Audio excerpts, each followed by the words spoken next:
नमस्कार साथियों, स्वागत है आप सभी का अपने YouTube चैनल पे। आज इस वीडियो के अंदर हम चर्चा करने वाले हैं राजस्थान के अंदर समान पात्रता परीक्षाएं जो आयोजित करवाई गई थी 2024 के अंदर, जिसका इंतजार है वो 15 लाख से ज्यादा युवा बेरोजगार साथी कर रहे हैं। क्योंकि इसके अंदर है वो दो परीक्षाएं आयोजित अधीनस्थ बोर्ड के द्वारा कराई जाती है, एक तो स्नातक स्तर की और एक सीनियर सेकेंडरी स्तर की। इनका रिजल्ट का इंतजार है वो 15 लाख से ज्यादा बच्चों को है। और रिजल्ट इसलिए अहम हो जाता है क्योंकि जो आगे आने वाली जो भर्तियां उनकी तैयारी कौन करेगा कौन नहीं करेगा, इस बात का जो फैसला है वो ये रिजल्ट ही कर पाते हैं।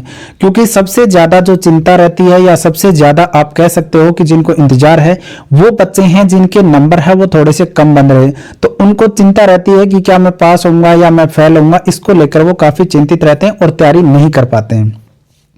अब आगे आने वाले भर्ती परीक्षाओं में ज्यादा समय बचा नहीं है क्योंकि 10 मई को पटवारी की परीक्षा है और जुलाई के अंदर ग्राम सेवक की भी आपको पता होगा, पहले पटवारी की लगेगी फिर ग्राम सेवक की परीक्षाएं होगी। तो इसमें समय भी काफी चाहिए होता है तैयारी करने के लिए, जो कि इन परीक्षाओं का रिजल्ट आने के बाद में स्टूडेंट है वो तैयारी के लग पाते हैं। जब तक इनका परिणाम नहीं आता तब तक अपने आप को श्योर नहीं मानते और तैयारी नहीं कर पाते हैं।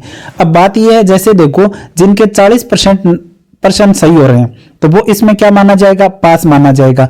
लेकिन अभी आपने उत्तर कुंजियां मिलाई हैं उसमें 40% सही हो रहे हैं, मान लिया, लेकिन 40% तो उनके चाहिए जब नॉर्मलाइजेशन की प्रक्रिया हो जाएगी। अब मान लो 40% किसी के नंबर हैं और नॉर्मलाइजेशन की वजह से अगर उसके कट गए नंबर तो वो तो फेल हो गया ना, तो उसने तैयारी की भी है तो वो इन भर्ती परीक्षाओं में बैठ नहीं पाएगा।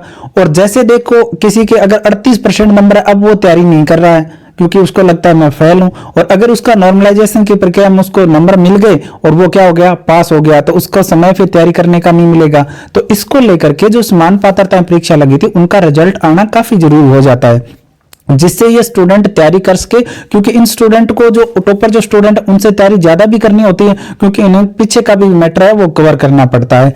तो किसी के 38-37% बन रहे हैं तो वो निराश मत होना कि मैं फेल ही हो जाऊंगा, ठीक है। तो आपको नॉर्मलाइजेशन प्रक्रिया में मौका मिल सकता है कि आप क्या हो जाओ, पास हो जाओ, ठीक है। अब बात करेंगे हम रिजल्ट कब जारी होगा और कब तक संभावनाएं हैं। उससे पहले मैं यही कहूंगा कि चैनल पे अगर आप पहली बार विजिट कर रहे हो या चैनल सब्सक्राइब नहीं किया तो चैनल सब्सक्राइब जरूर कर लेना, आपको महत्वपूर्ण अपडेट हमारे चैनल पे मिलती रहेंगी। साथ ही साथ जब रिजल्ट जारी होगा तो उसकी PDF है वो हम हमारे टेलीग्राम ग्रुप में उपलब्ध करवाएंगे और टेलीग्राम ग्रुप का जो लिंक है उसका आपका जो लिंक है वो दिया हुआ है मेरा कमेंट सेक्शन के अंदर, तो जरूर वहां पर जाकर के आप ज्वाइन कर लेना, ठीक है। अब देखो हम बात करते हैं कि रिजल्ट कब आएगा। तो देखो CET स्नातक स्तर का और सीनियर सेकेंडरी स्तर के दोनों रिजल्ट के बारे में अधीनस्थ बोर्ड के चेयरमैन साहब ने बोला था कि हम 8 से 15 जनवरी के बीच में जारी करेंगे। तो अगर ये अपने कहे अनुसार रिजल्ट जारी करें तो अगले 5 से 7 दिन में हमारा रिजल्ट है वो मिल जाएगा स्नातक और सीनियर सेकेंडरी दोनों का। और अगर इन्होंने डिले किया इसमें तो डिले भी हो सकता है क्योंकि अधीनस्थ बोर्ड है वो धीमी गति से काम करता है। और अब बात यह है कि कितना लेट हो सकता है, क्योंकि अब जब कुछ दिन पहले इनसे पूछा गया था तो इन्होंने बताया था कि हमारा प्रयास रहेगा कि हम जनवरी में जारी करें। तो प्रयास की हम ये बात करें तो मेरे ख्याल से ये हो सकता है कि इन डेट्स पे रिजल्ट है वो नहीं आए और इनसे लेट हो सकता है, लेकिन जनवरी महीने में रिजल्ट है वो आ जाना चाहिए। जैसे 20-25 तारीख के लगभग है वो रिजल्ट आना चाहिए दोनों समान पात्रता परीक्षाओं का। इतना तो कन्फर्म है क्योंकि इन्होंने अभी पीछे 2-3 दिन पहले इन्होंने ट्वीट किया था, इन्होंने जवाब दिया था कि हमारा प्रयास रहेगा कि हम जनवरी में ही जारी करें। तो जनवरी में ही अगर ये जारी करें तो हो सकता है थोड़ा लेट हो, अन्यथा तो ये निश्चित रूप से ये कहते हैं कि जो तिथि हमने बताई थी उन्हीं तिथियों पे हम क्या करेंगे, रिजल्ट जारी करेंगे। तो ज्यादा संभावनाएं हैं कि तो देखो थोड़ा सा रिजल्ट है वो डिले हो जाए, पर बात ये है कि दोनों परीक्षाओं का रिजल्ट है वो जल्दी जारी होना चाहिए था, जिससे जो कमजोर जो स्टूडेंट थे जिनके स्कोर उस टाइम कम थे वो अपना मैटर तैयार कर सके और आगामी भर्ती परीक्षाओं में जो टॉपर स्टूडेंट है जिनके अच्छे नंबर है उनको क्रॉस करने का मौका मिल सके, जिससे वो उनका भी सिलेक्शन हो सके। क्योंकि पटवारी परीक्षा लगती है तो बहुत बड़ा सिलेबस रहता है, ग्राम सेवक का बहुत बड़ा सिलेबस है, तो जनवरी से अगर ये लेट करेंगे तो फिर टाइम है वो बहुत कम बचेगा, जो कि स्टूडेंट के लिए नुकसान वाली बात रहेगी। तो परिणाम है वो आपका 8 से 15 जनवरी के बीच में आना चाहिए, संभावनाएं है। लेकिन अधीनस्थ बोर्ड के चेयरमैन कहते हैं लेकिन काम में धीमी गति रखते हैं, ये आपने देखा होगा। तो हो सकता है लेट भी हो जाए, लेकिन जनवरी में आपको परिणाम में वो हाथ लग जाएगा, ठीक है।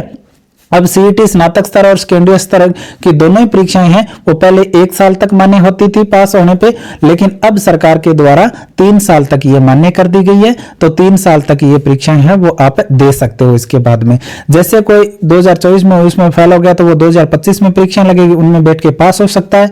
या फिर ये मान लो किसी का स्कोर कार्ड अगर कोई सुधारना चाहे तो 2025 वाली में जैसे 45% नंबर आ रहे हैं तो वो 2025 वाली में बैठ के 60% भी ला सकता है। और अगर 2025 वाली में वो फेल होता है तो ऐसा नहीं होगा कि वो आगे परीक्षा नहीं दे पाएगा, वो फिर भी पिछले स्कोर कार्ड के आधार पर क्या दे पाएगा, परीक्षाएं दे पाएगा।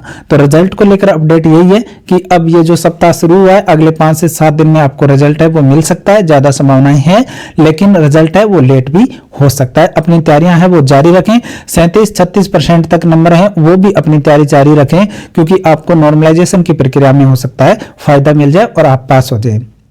बाकी कोई अपडेट आएगी तो आपके लिए हम जरूर लेके आएंगे, और परीक्षा परिणाम जो आएगा उसकी पीडीएफ आपको हमारे टेलीग्राम ग्रुप में मिलेगी। आज के लिए इतना ही, धन्यवाद।